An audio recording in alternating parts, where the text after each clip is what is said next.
Hi, and welcome to another episode of Boozing with Boomers. I'm Dave, and I've been on a quest to learn how to make a great balanced cocktail, so please hit the subscribe button so we can go on this journey together. Today I'm going to make the Bar Drake Manhattan, which is the final installment of what turned out to be my Manhattan trilogy to celebrate Bourbon Heritage Month. We started with the classic Manhattan, which is more spirit forward. We moved on to the Black Manhattan, which is herbal and tasty. And today I'm going to make the soft and silky Bar Drake Manhattan, which is the signature cocktail of the Sir Francis Drake Hotel in San Francisco. I learned about this back in around 2018. I found a recipe, loved it, enjoyed it, shared it. And so in doing research for this episode to understand the origins of this cocktail, I couldn't figure out when it was established as the signature cocktail of the Sir Francis Drake Hotel. But I also started finding conflicting recipes with the one I was using, one dating back to 2013, which called for tawny port versus ruby port. The main difference between the two is ruby is usually a younger port, so it's a little bit more sweet, where tawny port has been aged and has more of a nutty flavor. So I have not been able to figure out what the original or official recipe is or when it was established at the hotel. So if someone knows a bartender at the Sir Francis Drake Hotel, please talk to them and find out what the official recipe was and a little bit more about the history, and I'll update our channel to have that as well. So, main ingredients are sitting here. Bourbon Trace Bourbon is a good medium-priced bourbon for this cocktail.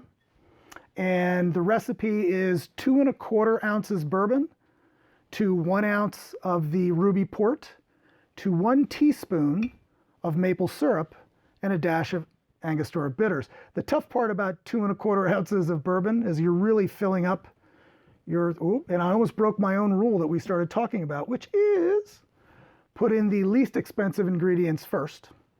So I'm going to put the port in first, and I'm making 2 cocktails. And then carefully putting in the bourbon.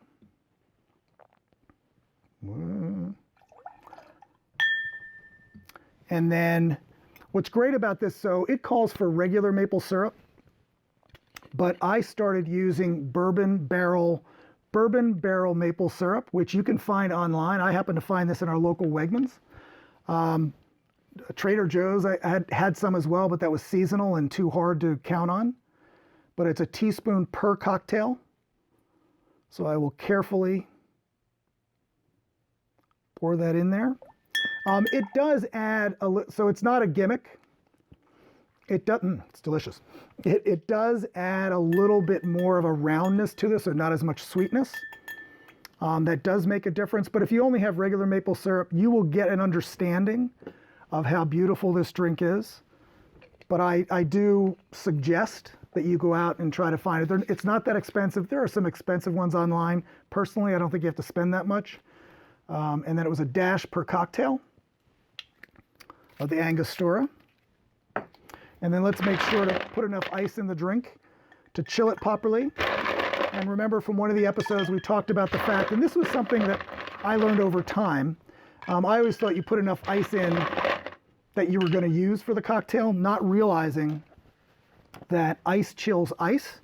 And so while yes, you are trying to dilute the drink a little bit and chill it down, you don't want to over dilute. And so more ice in as you're stirring, the more ice that is in there, it keeps it colder quicker, so it melts less ice. And we're going to stir for 30 seconds.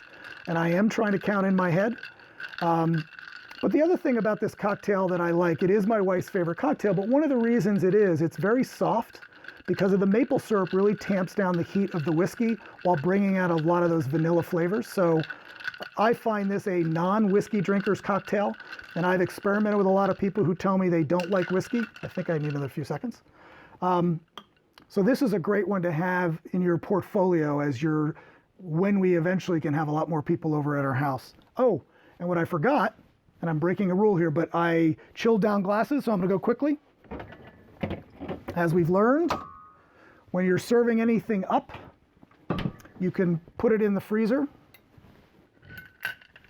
While you're making the cocktail, it should chill the glass down so it's got a nice frost to it. So that one is for you.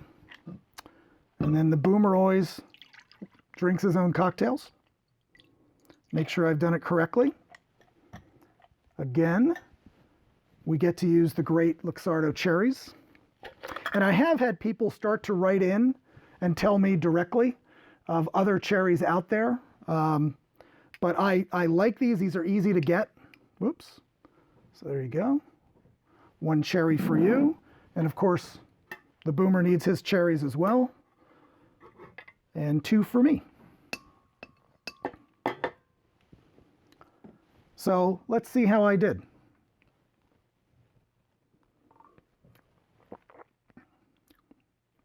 So what's great about this cocktail is it's soft and silky.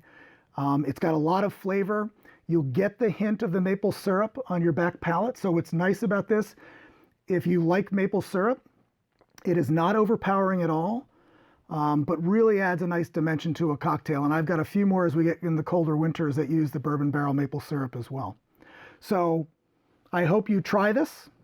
I hope you liked the episode today. If you did, please hit the like button and subscribe.